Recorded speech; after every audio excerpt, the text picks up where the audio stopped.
से लोग शामिल हैं, क्या क्या इस टाइम हो रहा है, क्या यहाँ पे सिविलियंस तो नहीं है, अगर सिविलियंस नहीं है तो उन्होंने ग्रीन लाइट दी, ड्रोन्स ने इंफॉर्मेशन दी अपने फाइटर जेट्स को, F-35 फाइटर जेट्स उड़े और उन्होंने फिर जाके इसको स्ट्राइक किया प्रिसाइसली। और मोर इंपॉर्टेंटली ये स्टेल्थ स्ट्राइक थी, इस बारे में किसी को नहीं पता था, इवन मैं खुद भी एंटिसिपेट नहीं कर रहा था कि इस तरह की कोई स्ट्राइक होगी, बट ऑब्वियसली ये स्ट्राइक हुई। But the more important thing is that ये लिमिटेड स्ट्राइक थी। लिमिटेड स्ट्राइक का मतलब है कि ये स्ट्राइक ज्यादा देर तक शामिल नहीं हुई। ये जो दोहा पे स्ट्राइक की है इसराइल ने, ये थोड़ी देर तक शामिल रही है, लेकिन बहुत सारे धमाके सुने गए। खुद रॉयटर्स की टीम ने कहा कि धमाकों की आवाज बहुत ज्यादा थी, लेकिन ये स्ट्राइक थोड़ी देर की थी। ये स्ट्राइक करके फौरन से इसराइल के फाइटर जेट्स वापस चले गए, और वो जो ड्रोन उड़ रहे थे उस इलाके में, वो भी गालिबन 7 ही फाइटर जेट्स के बाद वो ड्रोन सर्विलेंस करके उस सारे इलाके का नक्शा लेकर वापस चले गए, पिक्चर्स लेके कि ऑपरेशन जो है सबमिट फायर सक्सेसफुल हो चुका है। अब अगली बात आपको बताऊंगा, देखिए अगली बात क्या है, अब कौन कौन से कंट्रीज इसराइल के रिडार पे हैं जहां पे हमास की लीडरशिप है, जहां पे इसराइल अटैक कर सकता है अगले कुछ दिनों में। देखिए पहला मुल्क तो है ईरान, उसके बाद आता है इराक, उसके बाद टर्की आता है, उसके बाद अल्जीरिया और मोरक्को।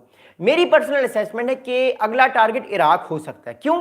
क्योंकि इसराइल फौरन से ईरान या टर्की के ऊपर अटैक करके अपने आप को प्रेशर में नहीं डालेगा, क्योंकि अगर इसराइल ईरान पे अटैक करेगा तो ईरान भी रिटेलिएट करेगा, अपने बैलिस्टिक मिसाइल्स फेंक सकता है। टर्की पे अटैक करेगा तो टर्की भी रिटेलिएट कर सकता है, टर्की के पास भी बहुत सारे फाइटर जेट्स हैं, टर्की भी रिटेलिएट कर सकता है। तो आई थिंक इज दैट अगले 2 या 4 दिन में इराक पे भी स्ट्राइक हो सकती है। ये मेरी पर्सनल असेसमेंट है, क्योंकि इराक के अंदर भी बहुत सारे हमास के इस टाइम लीडरशिप बैठी हुई है जो छुपी हुई है। तो अगला टारगेट इराक हो सकता है, अल्जीरिया हो सकता है, मोरक्को, बट मेरी पर्सनल असेसमेंट है कि it would be definitely Iraq. Iraq पे अगली स्ट्राइक अगले कुछ दिनों में जो है वो आएगी। उसकी वजह ये है कि इराक जो है वो एक वीक कंट्री है और इराक की तरफ से रिटेलिएशन के चांसेस कम हैं, जबकि टर्की, ईरान और अल्जीरिया और मोरक्को, इन पे भी फिलहाल इसराइल स्ट्राइक नहीं करेगा, लेकिन ईरान पे जो है, इराक पे जो है वो अगली स्ट्राइक ड्यू है। और हमास की लीडरशिप इस टाइम बड़ी टेंशन में है। और मोर इंपॉर्टेंटली ये सारे कंट्रीज जिनमें इस टाइम हमास की लीडरशिप है, ये कंट्रीज जो है, ये इन कंट्रीज की गवर्नमेंट्स कहेंगी इन लोगों को काइंडली आप ये करें कि आप जो है वो अब अभी फारिग हो जाएं, आप निकल जाएं हमारे कंट्री से। कल को इसराइल जो है वो, क्योंकि इसराइल इस टाइम पागल हुआ हुआ है, वो पागल रीच की तरह सब पे हमले कर रहा है, कहीं हमें टक्कर ना मार दे और हमारी डिप्लोमेटिक मामलात और ख़राब ना हो जाएं। क्योंकि देखिए याद रखिएगा, इसराइल को जो सपोर्ट कर रहा है वो इस टाइम अमेरिका ही सपोर्ट कर रहा है। अमेरिका की मर्जी के बाद ही इसराइल ने ये स्ट्राइक की है, वरना अमेरिका की मर्जी के बगैर इसराइल इस तरह की कोई गलती कर नहीं सकता था। क्योंकि दोहा, कतर जो है वो अमेरिका का बहुत बड़ा एलाई है, बहुत पुराना एलाई है। अमेरिका की 12,000 फौज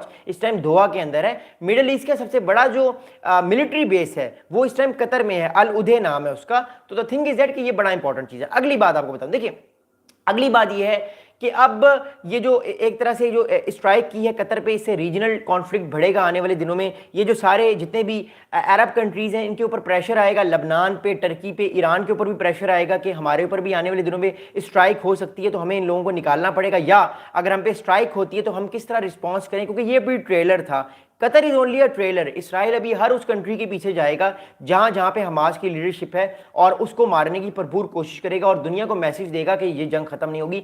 नेतन्याहू साहब इस जंग को खत्म नहीं करेंगे। मेरे बहुत सारे दोस्त कह रहे थे कि नेतन्याहू साहब जो है वो इस जंग को खत्म कर लेंगे। मैंने कहा नहीं, अगले अक्टूबर 2026 तक ये जंग खत्म नहीं होगी, क्योंकि अक्टूबर 2026 में इलेक्शन है। नेतन्याहू साहब will hold it's power, will hold it's nerve. वो मेंटली तौर पर बहुत तेज इंसान है, उनको पता है उन्होंने चीज को कैसे लेकर चलना है। अगली बात आपको बताऊंगा, देखिए अगली बात यह है कि इसराइल के ऊपर डिप्लोमेटिक फॉल आउट आ रहा है, but the thing is that कि when you have American ally, आपको डिप्लोमेटिक फॉल आउट की परवाह नहीं होती। अब इसराइल के पास दुनिया की सबसे ताकतवर कंट्री है अमेरिका, तो जितना मर्जी डिप्लोमेटिक फॉल आउट आ जाए सऊदी अरेबिया की तरफ से या किसी भी कंट्री की तरफ से, इसराइल को परवाह नहीं है। इसराइल अपनी प्रीसाइज स्ट्राइक्स आने वाले दिनों में जारी रखेगा। और मैंने आपको बताया 3-4 कंट्रीज इस टाइम इसराइल के रिडार्स में हैं, एंड मोर प्रोबेबली अगला टारगेट जो होगा वो या तो लबनान होगा या मैक्सिमम चांसेस है कि कतर ही हो, सॉरी मोर इंपॉर्टेंटली अगला जो टारगेट है वो इराक ही होगा। अगली आपको बात होगा, देखिए अगली बात यह है कि एक सवाल ये भी बार बार उठाया जा रहा है कि क्या अमेरिका भी इस ऑपरेशन में इन्वॉल्व था, क्या अमेरिका के भी F-35 fighter jets along side with Israel थे। मेरी अभी तक ये असेसमेंट ये कि अमेरिका इस ऑपरेशन में इन्वॉल्व नहीं था। अमेरिका डायरेक्टली इस ऑपरेशन में इन्वॉल्व नहीं था। अमेरिका ने सिर्फ ग्रीन लाइट दी होगी, इंटेलिजेंस दी होगी, बाकी सारा काम इसराइल ने कहा होगा आप हमें दे दें, बाकी सारा खाता हम खोल लेंगे। तो आई पर्सनली थिंक कि इसराइल की तरफ से जो है वो सिर्फ ऑपरेशन किया गया, अमेरिका ने कोई ऐसी इन्वॉल्वमेंट नहीं है। ये मेरी पर्सनल असेसमेंट है, और जो मैं इस टाइम सोर्सेज को देख रहा हूँ, क्रेडिबल सोर्सेज को, उनके मुताबिक अमेरिका इस मामले में शामिल नहीं था। हाँ, अमेरिका की तरफ से ग्रीन लाइट जरूर दी गई है कि आंख मारी गई है ट्रंप साहब की तरफ से, ठीक है, आप अटैक कर दें। अगली आपको बात बताऊंगा, देखिए अगली बात यह है कि मोर इंपॉर्टेंटली जो सीज फायर है, सीज फायर कोलैप्स हो जाएगा दोबारा से। उसकी वजह यह है कि जब आप हमास की लीडरशिप को मारेंगे, जो ऑलरेडी जो है वो एक बहुत इंपॉर्टेंट जो है वो एक एंटिटी थी, हमास की अगर आप लीडरशिप को मार देंगे जो आपसे सीज फायर की निगोशिएशंस कर रही थी, तो आप किससे निगोशिएट करेंगे? आपका खाता फारिग हो जाएगा और आपकी लड़ाई हमास के साथ पहले ही बहुत इंटेंस है। 65,000 गजा के लोगों को जेनोसाइड इस टाइम इसराइल कर रहा है, वो और मारे जाएंगे। इसराइल और ज़्यादा आने वाले टाइम पे जो है वो अटैक्स करेगा और आने वाले दिनों में गजा में और ज़्यादा अमवात का खतरा है, वहाँ पे भूखमरी का खतरा है। और वी विश के जो लोग इस टाइम मुश्किल में हम दुआ करते हैं उनके लिए आसानी हो। अगली बात आपको बताऊँ, देखिए अगली बात इस टाइम ये है कि इसराइल, मैंने आपको बताया, जंग खत्म नहीं करेगा, गजा की वॉर और वाइड स्प्रेड होगी। अब हमास के पास क्या क्या ऑप्शन है? देखिए हमास के पास एक